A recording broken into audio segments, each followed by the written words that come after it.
Welcome to Cut Through the Noise with Dave Toronto, bringing you the truth behind the headlines in business and current events. Let's go.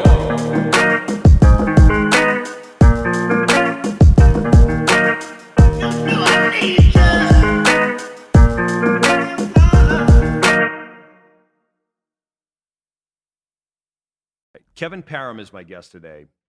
And for the past year and a half, Kevin's been the interim executive director of Career Collaborative.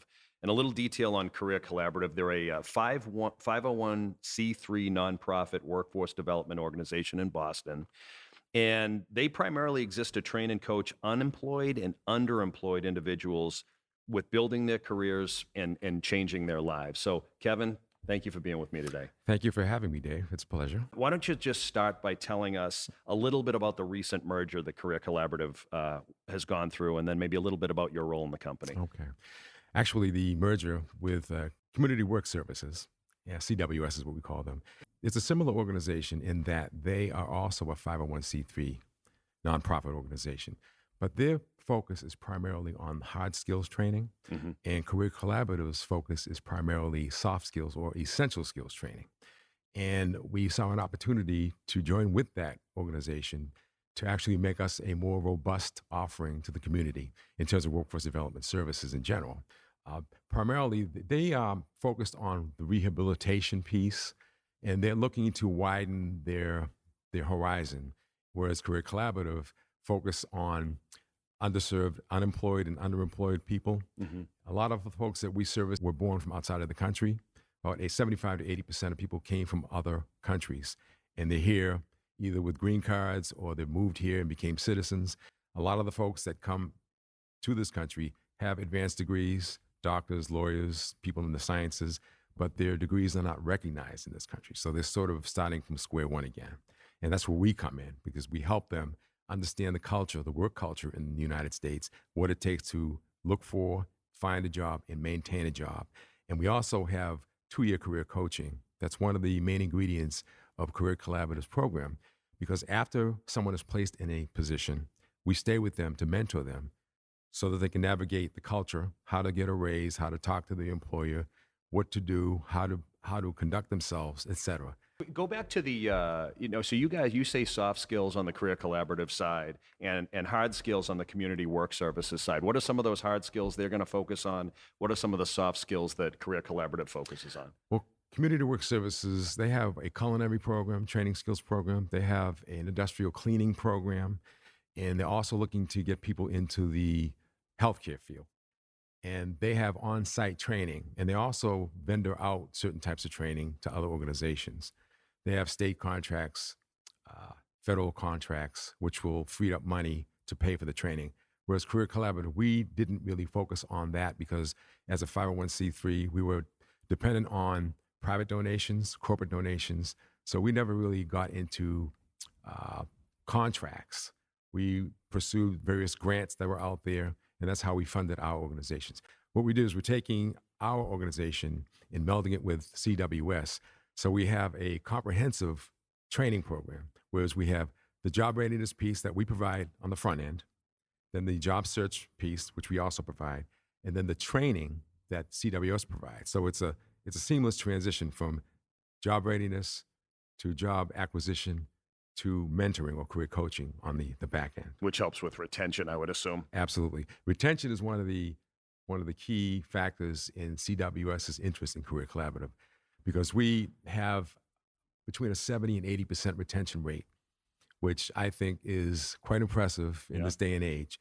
Because as you know, doing what you do, the career length is about 7 years for any one job. The days of staying with the company for 25, 30 years, to the gold 40, watch. Correct. Those days are long gone. Yep.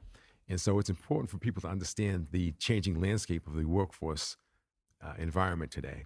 And we help prepare people to understand how that plays and what their role is in that. All right, so I'm going to ask you a question off the list of questions I created. So around that retention piece, what would you say is the number one or the top few contributors to somebody staying with a job or leaving a job in your experience in this capacity? One of the key factors is ensuring as much as possible that someone finds a job that they're truly interested in. Yep. And not just taking something because it's going to offer them a paycheck. There has to be some sort of dedication to what it is you're doing. Because if you love what you're doing, it's not really work, as you know. Yeah, absolutely. And a lot of people will just take the first job that comes their way, and then they get into the job and find out that, hey, maybe this isn't right for me, or I don't really fit, or I feel uncomfortable in this environment. What we do is we teach people to really do their due diligence to understand what it is they're getting into and to see if that's right for them or not. Because I'd rather see somebody pass up an opportunity to wait for the right opportunity than to take something off the cuff and then find out that in 6 months they're going to leave because of various reasons. They don't like the job. It wasn't suited for them.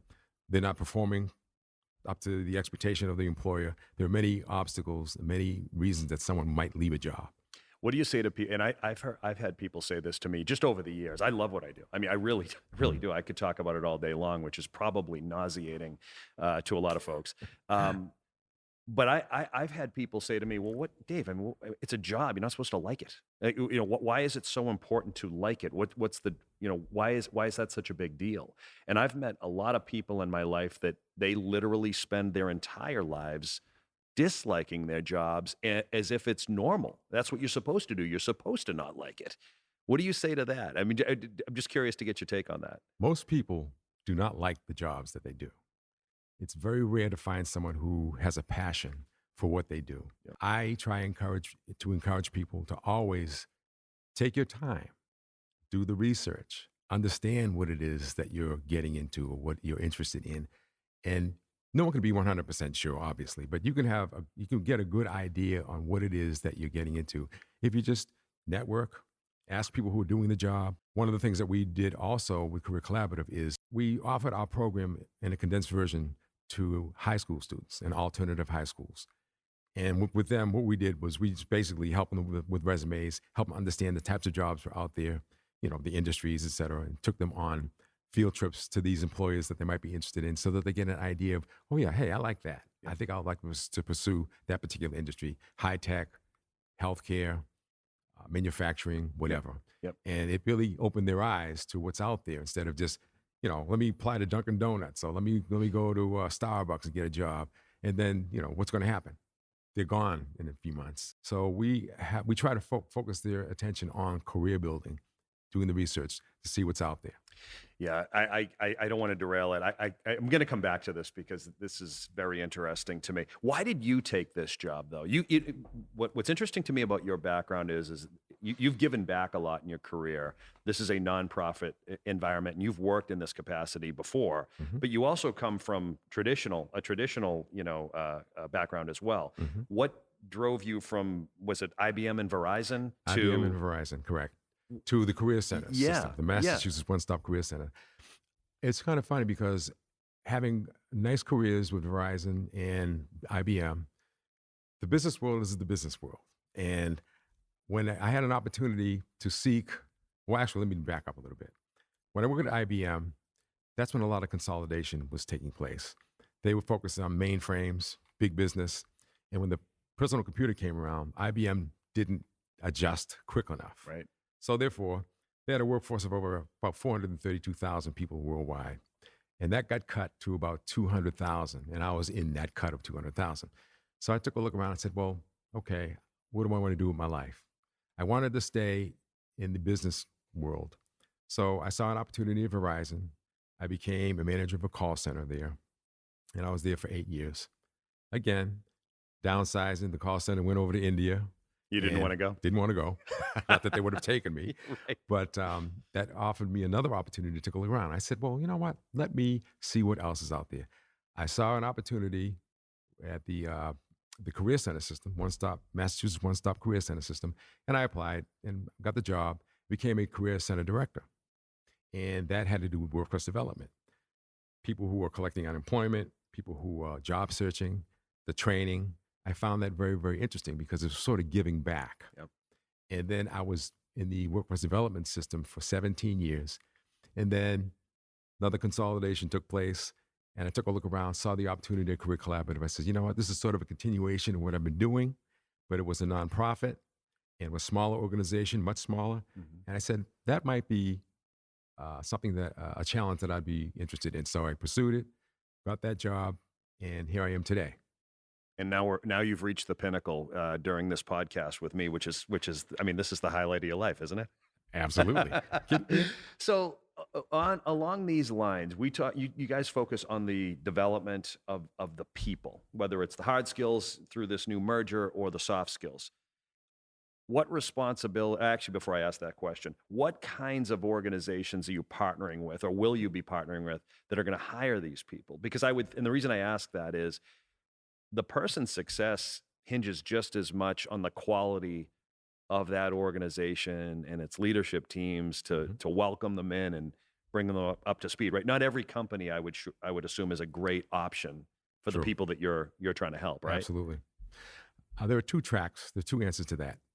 One of Career Collaborative's strengths is that we utilize volunteers from the business community, from the private sector, and from other organizations. So we had two tracks, the business track and the nonprofit or organizational track. We would also place people in certain businesses, in certain companies, and they would come back to Career Collaborative as volunteers. We had over 300 volunteers this past year who would come in, do the mock interviews, help with teaching some of the courses that we offered in our job readiness course. So there was always a connection there. And we dealt with a lot of other nonprofits, even the Career Center system we deal with, because we refer people to these organizations for the hard skills training. Sure. So we always had a pipeline of organizations and businesses that knew about us, that we would refer not only clients to apply for jobs there, but for also volunteer opportunities at Career Collaborative. And it worked out quite well. The people that are looking for work, do they find you, or do you find them? The majority of people, from my experience at Career Collaborative, who come into the program were referred by either a friend or a family member. Okay. People who have been through the program prior that tell other people about it. As you know, word of mouth is the best advertising. Yep. That's how we got a lot of the people into the program. Right.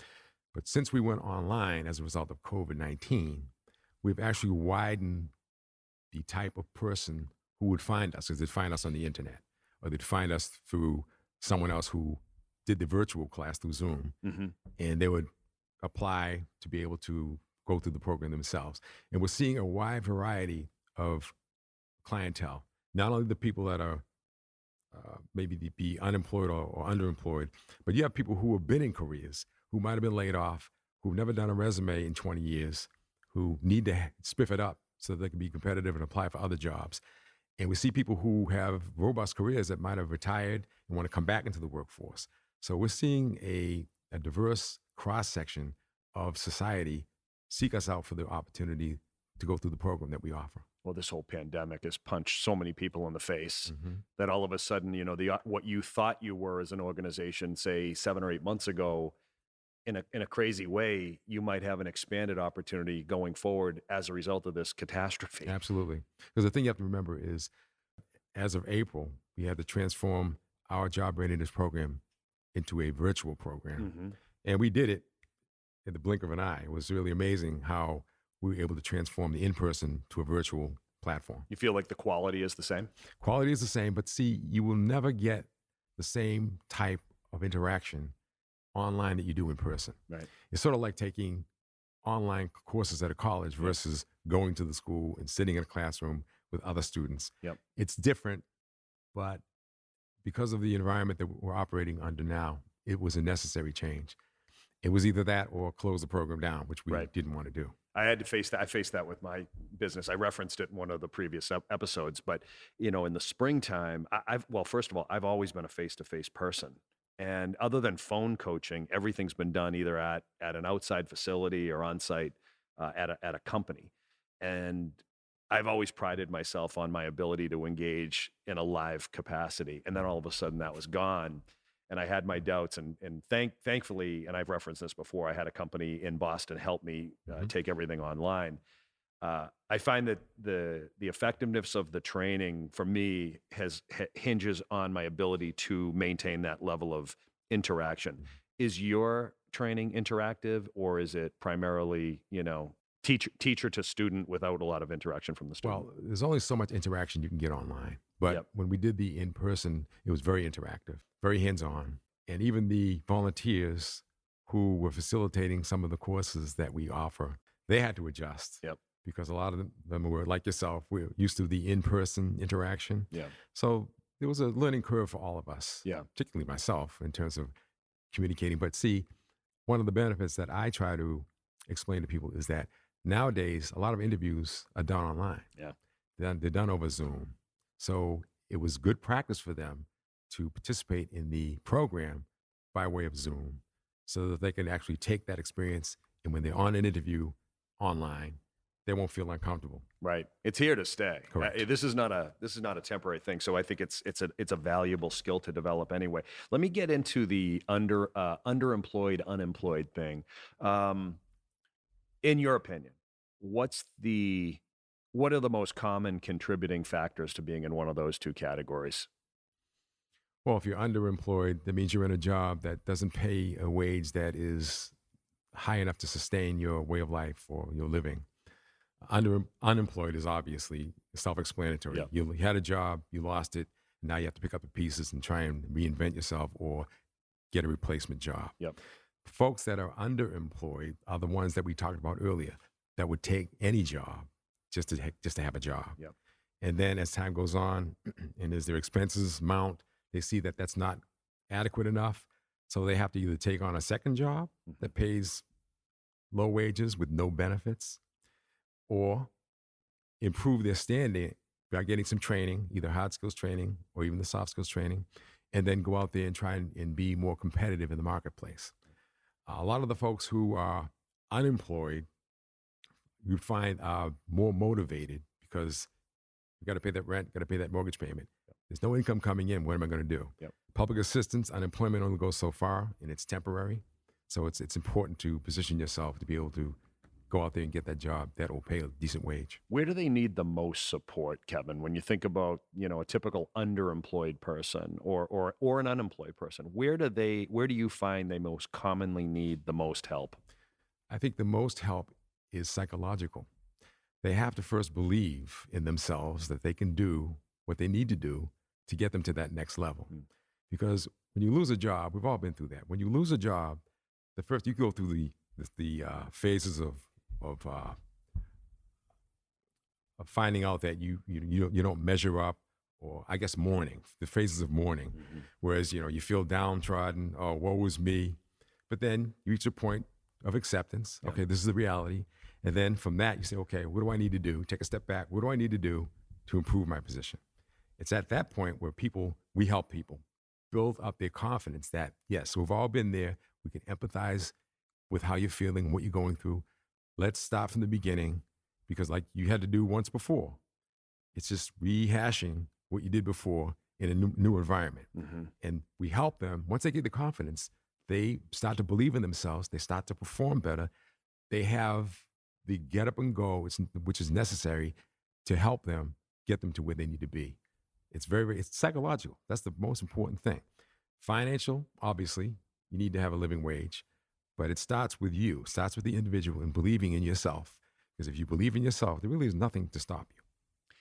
100% agree with that. What's your take on people in general, whether it's the folks you're working with or in general? Are people looking for jobs, or because you're not called job collaborative? No. You're called career collaborative. How many people come to you looking for a job versus trying to create a career? I think a lot of people don't understand the vernacular, career versus job. They don't understand it because some people just think it's the same thing. A career is a job is a career. No, a job is anything that will make you a wage. A career is something that you start at point A and you make a progression, a steady progression upward. That's a career. You build upon your experience to land you in a better position down the road. That's a career. That's where we come in. That's where the 2-year mentoring comes in. We not only help people position themselves to look for a job and find a job. We help them to keep the job and to advance in that job, to get a better job at a higher wage with benefits. Because you didn't touch on benefits, but benefits are a very, very important part of what we do. Because as you know, healthcare today is exorbitant in terms of cost. A lot of people do not have healthcare. Yep. And that affects your psyche. If you have a family, you don't have healthcare, someone gets sick, what are you going to do? It'll wipe you out if you're not financially able to pay out of pocket. Right. So that's a big piece of what we do too. We help position people to get them jobs with benefits.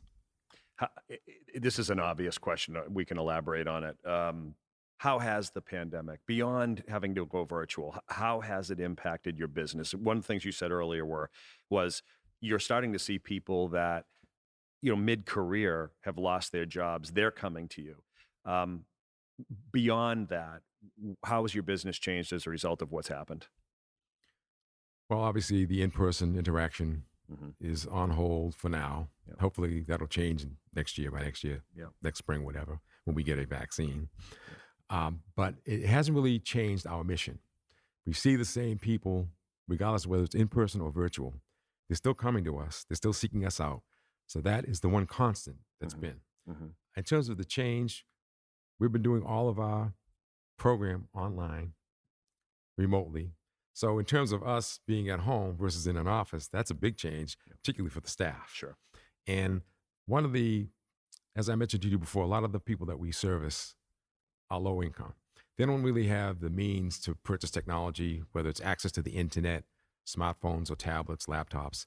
So that was a barrier for a lot of the people that we would normally service that would come into the office. We had to sort of get them to a point where it's, can you borrow someone's iPhone, or can you borrow a laptop? Can you go to the library to use their facilities? But even the libraries were closed. So that sort of cut them off from that. But the technology piece was one of the biggest barriers for folks that had low income that we experienced. Okay, so this is not intended to be a political question, but I have to ask it. I think about it all the time. That whole argument that surfaces, it's, we put the economy, say, before people, so we'll put the economy before, say, saving lives. I believe that when people have a reason to get up in the morning, if you have purpose in your life, there's an exponential impact of feeling that. And I don't think you can disconnect jobs and economy from the mental health and well-being of a person and a family. Like you guys talk about that in your mission statement. Where do you stand on that whole thing? When you think about all the people that have been put out of work through no fault of their own. Well, if you don't have the people to do the work, you will not have an economy. It's interconnected. There's no separating. You can't call out one from the other. You just can't separate the two. Some people think that, it's all about the economy. But no, it's about people first. It has to be about people first, because what drives the economy? People working, people buying, people being customers. Because without customers, whether it's an online customer or someone that goes into a brick and mortar store, you don't have them, you don't have an economy. So if it were up to me, I would focus on the people first, because if you focus on the well-being of the people, the rest is going to fall in line. The economy will be there. The jobs will be there. The products and services will be there. Because, as you know, this pandemic has hit the service industries hardest. Yes. We were fortunate to be able to do what we do remotely, but you can't go into a store, or you can't provide remote services for hospitals, those types of things. Right. So I guess I'm saying this in a long roundabout way, that you have to take care of the people first before you can take care of the economy. Yeah. I think in a lot of ways, and I understand why some decisions are made, but when you strip purpose away from people, and a lot of people, whether we want it to happen or not, many people find their identity in what they do. Maybe they shouldn't, but they do. And, you talked about the emotional impact of, say, a layoff. But when you identify with what you do, and then that very thing is taken away, whether you like it or not, you're really tinkering with you talk about psychology, you're tinkering with somebody's confidence, mental health. And I think what I'm saying is pretty obvious, but I don't ever differentiate between the economy and the people. people make the economy. They are the economy. They are the economy. So I was interested in getting your take on that. Now let's go back to Career Collaborative and what you're evolving into. Are you guys, would you say you're reacting to a systemic problem in our country? I would say yes, because unemployment's always been an issue. And with a lot of mergers and acquisitions and people being laid off, you have a situation where the jobs are shrinking, except in certain sectors, and you have more people, the old supply and demand paradigm, whereas, the more prevalent something is, the lower the cost. If something is scarce, a scarce resource, it causes the cost to skyrocket. Even in the job market, you have many more people looking for jobs than there are jobs. There's a real competitive environment out there. We have people who have advanced degrees looking for entry-level jobs just to have a job, right, which does not make much sense to me. Right. And there's a reason for that, because their job was either outsourced or they were downsized because of competition. Companies are closing, companies are merging, companies are being taken over. So it creates what I call, it's a dichotomy in the workforce, whereas you had people who were in manufacturing, for example. Now what's happening? Manufacturing is automated to a large extent. So those folks that were on the assembly line years ago, those jobs are gone forever. People say they're coming back. I don't see them coming back personally. Not in the same way. Not in the same way, right? No. And you need certain skills to be able to do those types of jobs that you didn't have to have back in the day. Yep.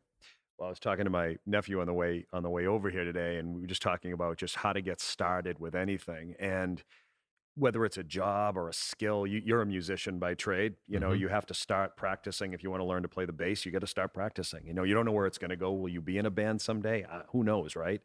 But you've got to do something. And I just wonder, because people are not. You talked about the career earlier. No one's spending. Very few people are spending 20, 30, 40 years at a company. If it's 7 years, even to me right now, I hear 7 years sounds like a long time, even right now. And, as you're coaching these folks, is there part of you guys that are saying, I don't want to coach them into feeling like this is a permanent fix in their lives. This is a step. This job is a step, and maybe separating the identity from that step. But let's not identify with the company. Even though you want to give that company your all, you're developing a set of skills and a career path that may or may not expand inside of that organization. It could end up somewhere else because of a choice you make or because of a choice they make, but you're no less of a person if they make that choice. Absolutely. How do you ever have to get ahead of that? I mean, people can be really thrown off by a layoff or by a termination, when really oftentimes it's not the individual who's responsible for that at all. Correct. That's where the career coaching comes in. Because one of the things that we always try to impart in our people that go through the program is that we help you find a job, but we always look for that next opportunity. Don't be complacent. Do not settle for just a job. Always think of yourself as a valuable commodity that you can improve upon once you get in the door, because there are always opportunities. Those that perform in any company, any business, whether it's nonprofit, for-profit, anybody that exceeds performance are recognized and usually given other opportunities. We try to tell people that this isn't the end of the road, and we're going to be here with you for 2 years, so that if you are facing a layoff, potentially, or you see an opportunity to advance, we're going to help you through that. We're going to help prepare you so that you can put your best foot forward and you can get that job, that other job, that new job. How much of your interview prep or your psychological prep is about preparing that job seeker to interview the company as much as they're being interviewed? The first thing we tell people is any company you're interested in, you need to do the research on that company. Just like they're going to do the research on you. You need to be prepared to go in there. If you show that you are interested in not only the job, but the company, that's going to make you a more attractive candidate. And they're going to say, okay, I like what Dave said. He did his research versus John Doe over here, who just came in here and just told us what he wanted to get paid and told us what we could do for him versus what he could do for us. Yep. So that's a very, very important piece. Do the research. Find out everything you can about the company. And if you do that, that'll put you one step ahead of the next person that might not have done that research. So I teach and coach management level professionals of all kinds. And, my focus with all of them and every employee that they're responsible for, and even if they work with me, is my job, I always say, is to get you to stand on your own. I want you to find the confidence in your own abilities and levels of production and I never want the manager to feel like they've got to micromanage. I never want them to feel like they're responsible for only taking care of the employees. And I don't want to create an environment where the employee expects the employer to always take care of them. That's not to say that shouldn't happen at times, but I question sometimes when I see maybe somebody lose a job or a company get frustrated with its employees. They often create unintentionally this dynamic where the employer feels obligated to always take care of the employees, and when they make a change because whatever, the market drops or whatever happens, the employees feel let down because now they're not taking care of me like they used to. This crazy dynamic that it sounds good maybe on the surface, but underneath it all, it really creates conflict. I'm just curious to get your take on that. Absolutely. What people need to understand is that when you go to work for a company is in business to make a profit. They're beholden to the shareholders, to the stockholders, and that's really the bottom line to a private business. It's how can we reduce costs and increase profits. And what we try and impart on people that go through the program is that if they go to work for a private company, you have to understand what it's really about. If you can understand that, and decisions have to be made that won't always be in your favor. If you understand that, then when it does happen, you'll have a level head about it. It won't feel you were betrayed or this is what they told me they were going to do, because we're now living in a world economy now, a global economy, where something that happens over in another part of the world affects what happens here in the United States. Yep. It wasn't always that way, but now it is. Yep. And I mean, you can travel from the United States to across the globe in a matter of hours now. And it's all part of this whole global economy that we are beholden to. And we really have no control over. But there are ways you can prepare for that. Because if you stay up on current events, I'm not saying be stuck to the news every day, but if you understand what's going on in the world, you can prepare. You can pretty much see what's coming down the pike. And you can position yourself to be prepared for that. Right. To know when to jump ship if you have to do that. Or you can wait till the company takes action. Which I'm of the belief that it's always good to be in control of your own destiny as much as you can. Yep. So if you can see something coming down the pike and you can make a step to circumvent that, then by all means do that. Yep. And I think companies can do a better job talking about what's going on at a high level and then connecting it to what happens day to day. A lot of the employees that I encounter on a regular basis don't understand why the organization makes this decision or that decision. And they feel like the decision is happening to them. Not, and it becomes personal. But part of that is because the organizations often don't do a good job talking about where they're going, And so when you're clear about where you're going, it's easier to make decisions and help people understand why those decisions are happening. So I do think the company owns a part of that. And what often causes people to give up on the company is when that communication isn't happening. That's what breaks trust, and that's what causes them to shut down, lose their energy for the job. So absolutely, yeah. How many times have people been downsized? There are always some people that are left behind to sort of, you get twice the workload for the same pay or even less pay in some circumstances. But it's kind of funny that people who are left in those positions, they don't really understand the root cause of the position that they find themselves in, and they do take it personally. Right. And that's just a disservice to themselves, because you're going to lose interest. It affects your health. It affects your well-being. It affects your family. Yep. It affects everything. Do you ever encounter people that you just can't help? Oh, sure. I mean, a lot of people come through the door with a preconceived notion of what it is that they're looking for. Never been to college, don't have a degree, but you know what? I like to work for NASA, or I would like to work for the Woods Hole Oceanographic Institute, Okay, what experience do you have? Nothing. Reality sets in. That's not going to happen. And you have some people that I would call who are very, very adamant on what it is they want to do, but then they don't really have the skills or the requisite education to be able to do that type of job. And after a while, they come around when they've applied to these jobs. I don't understand why I'm not getting hired. Well, let me sit down and explain to you some of the reasons. And we go through that exercise and then they come around. But there's some people that just refuse to believe what we're telling them. Yep.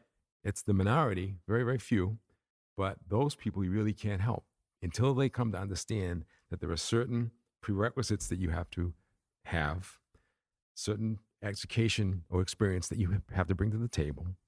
And until they come to that realization, there's really nothing we can do for them. Yep. We do have people in the program that they're working with us, but they're sort of spinning the wheels. They're sort of like treading water. They're not really advancing. They're not really falling behind. They're just stuck in that one place. And after a while, they say, well, why am I not moving?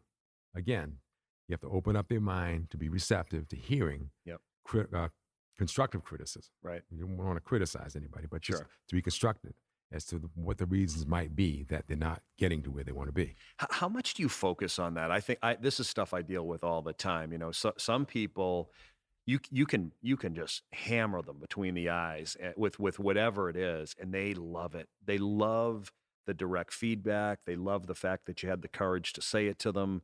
They crave it.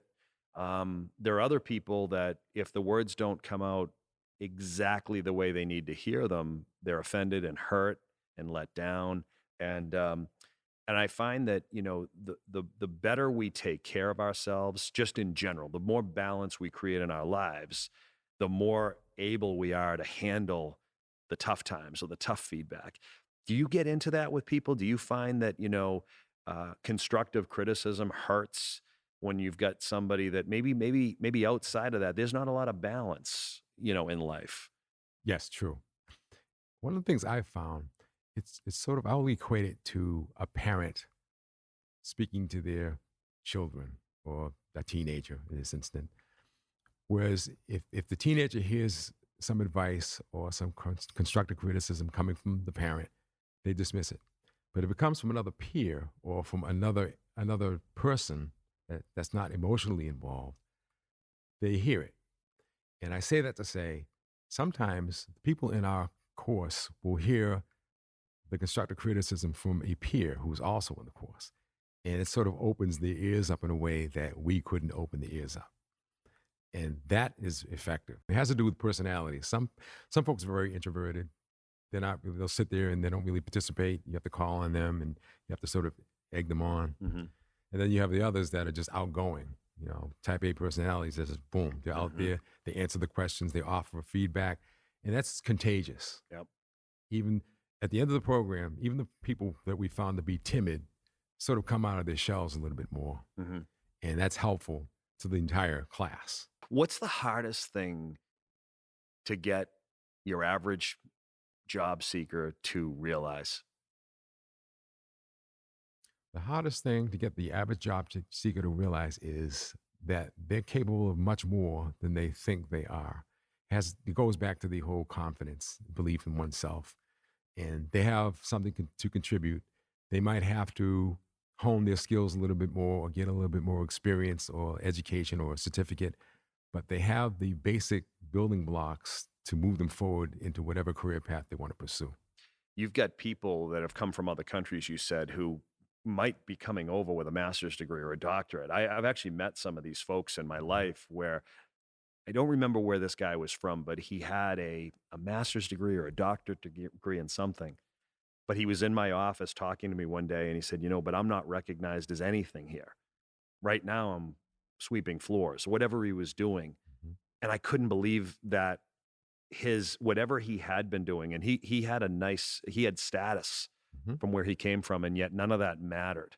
That's got to be incredibly frustrating for a person like him, but also humbling. You know what I mean? And you've got to somehow bridge that gap for him and make sense of it. Absolutely. What we've found, the characteristics that you describe, what I found in those type of people is, yes, they might have taken us a few steps back by coming to this country, But you know what? They have in them the same qualities they had that got them to where they were in their country. It's just a matter of transferring that desire and that drive to another culture, to this country, because they can do it. And what we do is we instill that self-confidence that, yeah, you did it once, you were successful. Guess what? You can replicate that here. And you can probably do a lot better than you were doing in your own country because the opportunities are greater here in this country. Because I said, well, why did you come to this country? Well, most of the time people would say because of the opportunity. Mm-hmm. Great. So let's build upon that opportunity. Let's position yourself. Let's position you to a point where you can capitalize on that opportunity and be competitive because you've got the skills. It's just a matter of being recognized. And they've got the history of hard work. History, absolutely. So like, and then you come here just because you come to the U.S. Maybe there's some misconceptions about what the U.S. is in many directions, but I wonder what some of these people are thinking because there are plenty of people from this country that don't work hard. I was one of those people. I just happen to live here and I stumbled. Just because you're here and it's the land of opportunity or whatever you want to call it, doesn't mean that everybody has a work ethic. I also think that what plays against us a lot is how we've become a country of quick fixes. And, the whole trophy thing and all that stuff that's been lingering for years where the hard work that's really required to be successful at anything is diminished because I need to make sure that I'm always showing progress. Like every 3 months you get a new karate belt. You don't know anything. You can't defend yourself, but now you're a black belt. I think we allow our people to progress faster than they've really progressed. And I'm wondering what the thought process is of somebody coming from outside of this country where they have worked hard. Is there resentment or do they not see it? What I've found, the difference between people that come to this country versus the people that were born and raised here is people that are born and raised here have this sense of entitlement. They're entitled, like you said, the black belt. I was in the class, okay. We have a competition. Everybody gets a trophy. Really? Well, what's the differentiation? Who's the winner? Who's the loser? There's always somebody that's going to be better than you no matter what you do. Yes. There's always going to be someone better. There's always going to be somebody that's not as good as you. Yeah. You have to keep in the middle, be humble about it. If you happen to have a skill or a talent, great.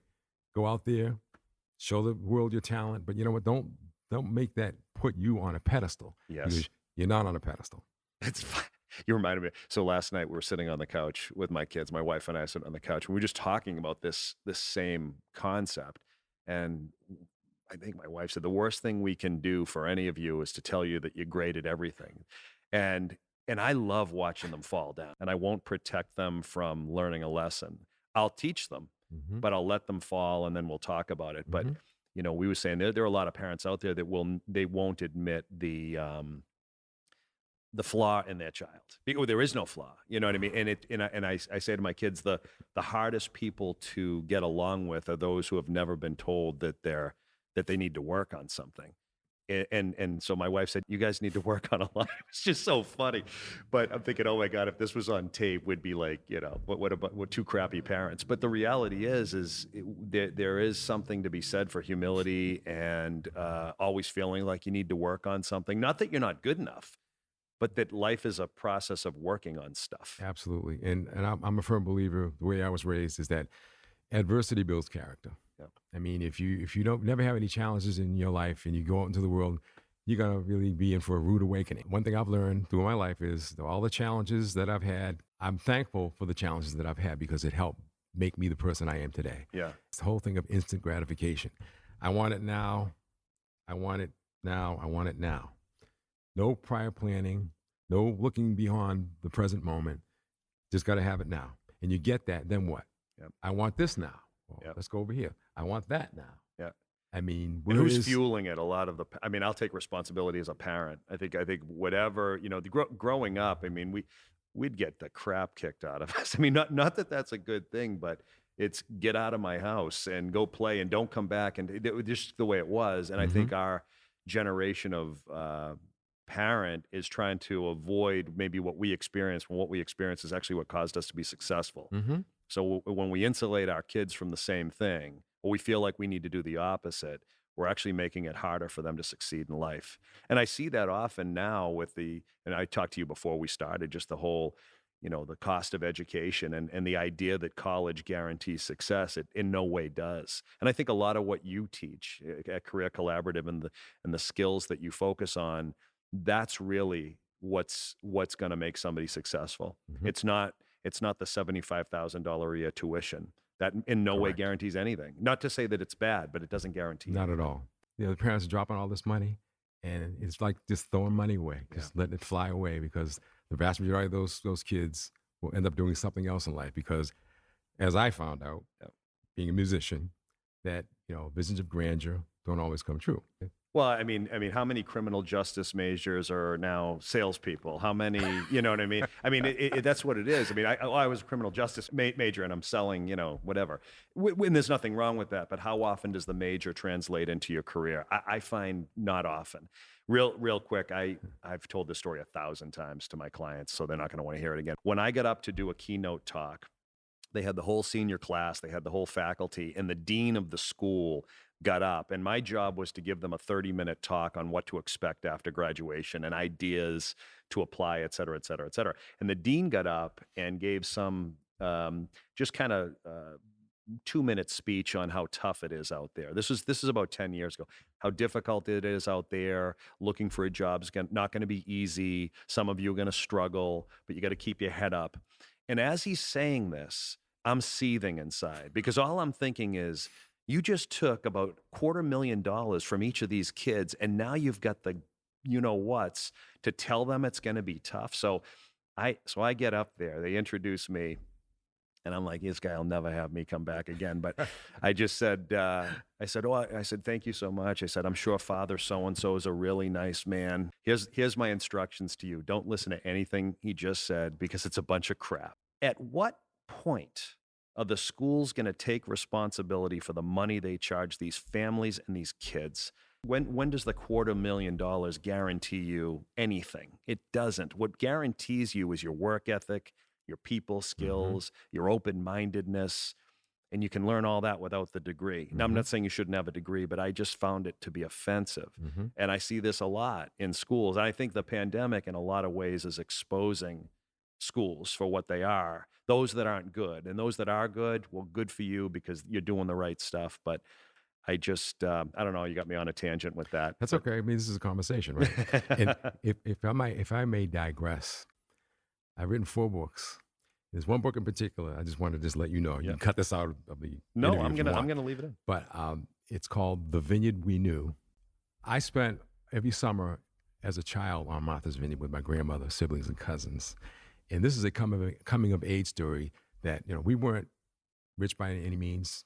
We had an old rundown 2-bedroom cottage that my grandmother owned. We go down there every summer from when school let out to Labor Day. And the adversity that we experienced in this story that was part of my life is very telling in terms of building character from and living. Working through. Exactly. Yep. So, I mean, I have a copy I'm going to give to you. Oh, I'll take it. I'll read it. And I think from a perspective of where I came from and how I progressed through my life, it might be very enlightening to you, because you talk to people all the time about careers. And it's not only about myself, but my siblings and my cousins who went off to do different things in life. So I think it's quite appropriate that I give you a copy of that book so that you can at least I'd love it. See a little bit more about my background and where I came from. If you think about your life before you were a professional, before you were an adult, really prepared you to do what you're doing now. You probably didn't see that coming 30 years ago, 40 years ago, right? No way. But it's funny that every experience you had, coming, up until this point is actually serving you now. But you don't know it when you're going through it. And the thing about that is, when you offered this opportunity for me, I said, that's great. Now, many, many years ago, I might have said, am I really up to the task? Do I really want to go through with this? Oh, what if I sound silly? What if I say something that's stupid? What this did, my background, helped me get over all of that. You know what? You just go out there, put your best foot forward. That's another thing that you mentioned. It prepared me for this, and you're absolutely right. I mean, I'm willing to do just about anything. Come in, talk, give a speech, give a talk, no problem. Yeah, you did a great job. I'm glad you came. It's funny. We never met each other. That's true. And that's the other thing I'm trying to do here. I told you this before we started. Is I'm just trying to bring good people in to have good conversations that can help other people. That's all I want, and I appreciate you taking the time. Is there anything that I didn't ask you that I should have asked, or anything you want to say about Career Collaborative, its future, any comments? I'll give you the last word. Well, the future of Career Collaborative with Community Work Services is very, very bright. I think this merger is going to give us an opportunity to widen our reach in terms of the clients that we serve. It'll provide additional resources that will open up other opportunities to provide not only the soft skills training, but now the hard skills training, which was a component that we didn't have at Career Collaborative. So I think the sky is the limit, and I'm excited by the fact that we can now offer these additional services to people that we service. And I can't wait to see what happens in a year or two or three. So we'll just see what happens. And I'm very, very excited, as is the staff of Career Collaborative. We're all sort of chomping at the bit to get in there and to hit the ground running, and hopefully we'll do a great service to the people that we are trying to help out there. Well, Kevin, thank you for taking Dave, the time with me been a today. I pleasure. had a great time. Nice to meet you. You as well. You've been listening to Cut Through the Noise with Dave Toronto. Please subscribe, and for more information, check us out on Instagram at CTTN Podcast.